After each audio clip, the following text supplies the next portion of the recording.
Like middle parts and the looming fear that the internet will kill us all, the Pokemon Trading Card Game is a 90s trend that never quite went away and is now more popular than it's been in decades. Sure, it's always had its fans and its competitive scene throughout the years, but right now, if you walk into your local game store, your comic shop, or even a Target or a Walmart, the chances of you getting your hands on a fresh booster pack are lower than me ever putting a Bruxish on my team.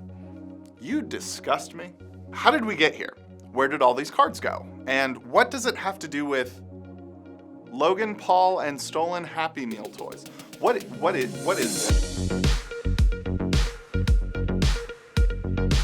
Friends and folks, welcome to Flyover Culture, your guided tour of pop culture and entertainment in the Midwest, and the only show whose value on eBay is decreasing by the second. I'm Peyton Knobloch. As someone whose fandom with Pokemon burned brightly as a kid and then waned some until a few years ago, I'd be tempted to act surprised that the trading card game is back in the news, but that would be disingenuous. Competitive players and collectors know the Pokemon TCG never quite went away. But for the past year and now in 2021, we're seeing blink and you'll miss it stocks of cards that make chasing down the Gen 4 Lake Guardian seem convenient. Sorry, lots of these to get out of my system. Last March, something happened, and I will give you 3 guesses as to what that was. And because of that something, Play Pokemon announced it was canceling its tournament series for 2020, including its North American Championship in Ohio and its World Championship in London. It didn't take long for other in-person events to follow suit, so you had bored Pokemon players stuck inside with more disposable income than they had planned for. But that wasn't the only issue. I think a lot of people downplay the fact that for a while, cards weren't being manufactured because where those factories are, those were locked down as well. So when that supply chain slows down, but also a lot of people talk about Pokemon, but even the sports card markets went crazy. A lot of those markets during the pandemic of people staying home and having money to spend really started to migrate to those. That's Randy Ballou Jr. Like Professor Oak, and Professor Oak before him, Randy is an officially sanctioned Pokemon professor.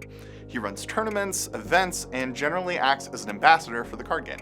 We met up with him where he's held a bunch of these events, Comic Book University in Indianapolis. And I also think you have a lot of people that are more my age that when the Pokemon trading card game first came out, they were kids, and now we're adults and maybe have a little bit more money to spend and wanting to get back into it. Bored, nostalgic adults are one factor, but Pokemon also released several specialty sets over the past year that were infamous for including rarer cards and variant shiny versions of previously printed cards.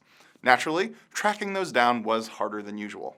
Those sets are usually released towards the end of the year, around the holidays, go figure.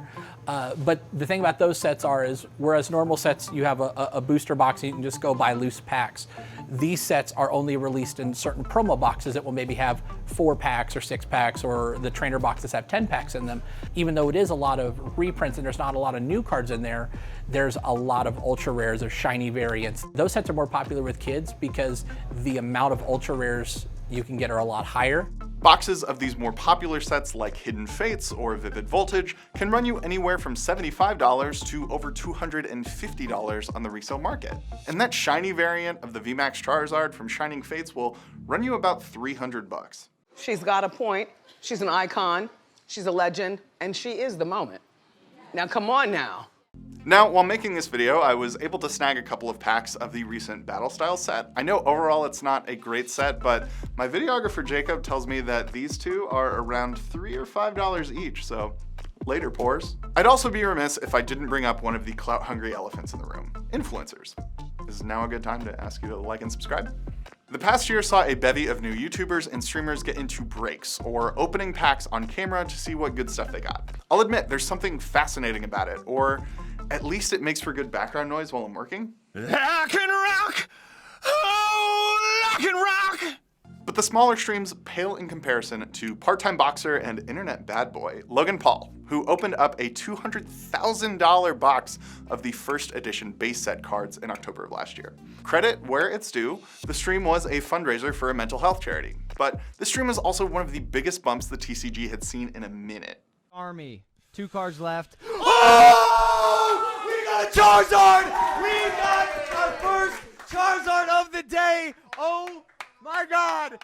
Earlier this year, the hunger for the resale market got so ferocious that PSA, the company that grades cards based on quality, had to temporarily suspend its submissions.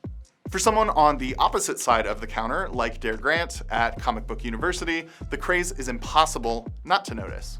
Right now it's been really hard to stock them. On average, we probably sell maybe 50 to 100 packs every day. Some of the bigger items that have multiple packs or things, maybe 5 to 10. And then individual cards, lately we've probably been selling 15 to 20 individual cards a day. Dare says the store sees a ton of new people all the time who have maybe lapsed on their time with Pokemon and are just getting back into it. It's a challenge just to keep those supplies stocked. It's almost always the newest set, but like Vivid Voltage was a set previous to the current set. And it was very popular right out of the gates. And it was really the first set that really exploded, where we kind of saw demand really increasing and our ability to keep things in stock diminishing. Even in a year where there haven't been many in-person competitions, it's not surprising that a shortage like this one is affecting those players. But as Randy says, just not as heavily as you might think.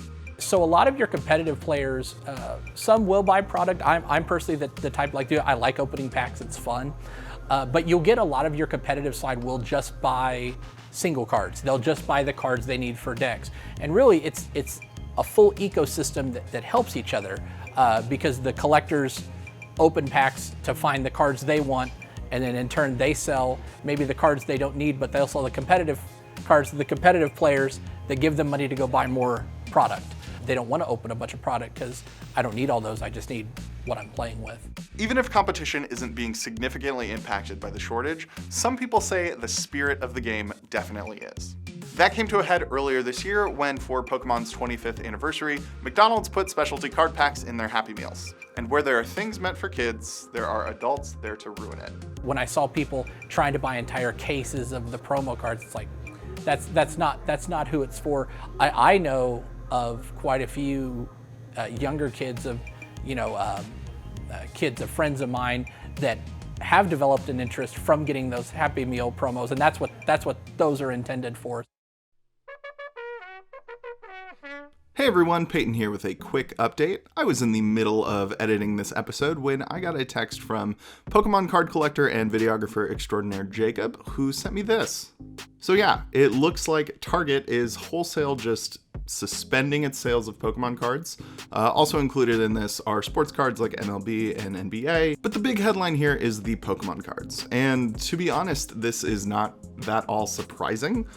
We've seen over the past couple months that Target had to impose a limit allowing people 3 items a day at first per person, and that went down to 1 item per day per person.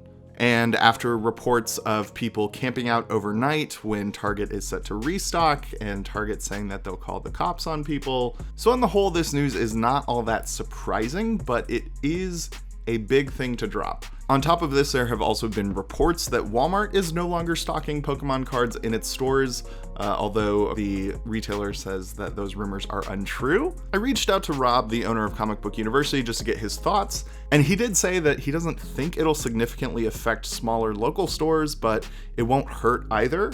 Not to try and predict the future, but there is a solid chance that this may boost traffic to those smaller local stores. So yeah, this situation is ongoing and I have no idea where it's gonna go, but I did want to include this quick postscript before the video goes out. Now, onto our regularly scheduled outro. Usually with these kinds of videos, I try to tie it all together with some kind of theme or a look ahead or something like that. And keep in mind, things should be returning to some kind of normalcy in the next few months. The Pokemon Company has said that it will be increasing production for future sets and getting new packs on shelves as soon as possible. Things are getting better. I can't wait to be able to travel to tournaments and see all the people, and this community has just been so wonderful. And even though we try to stay connected online, it's just not the same. And like I said, hopefully we're back to normal sooner rather than later, and ready to get back and start seeing those people face to face again. It is fun to see the excitement for people when they find or open a pack and get something that really surprises them. And it is neat to see people come back into the game. I think that's what we've seen as a big influx of people who have nostalgia for playing when they were kids. Keep opening packs and keep looking for all those different Pokemon. In the meantime, be patient, I guess. Don't harass store employees. Don't steal Happy Meal toys from children. That seems fair. Maybe don't get into hobbies just to chase a quick buck. Maybe the real value of the cards is what you give to them. Just kidding, that's stupid. I'm gonna sell these You're getting name brand cereal this week.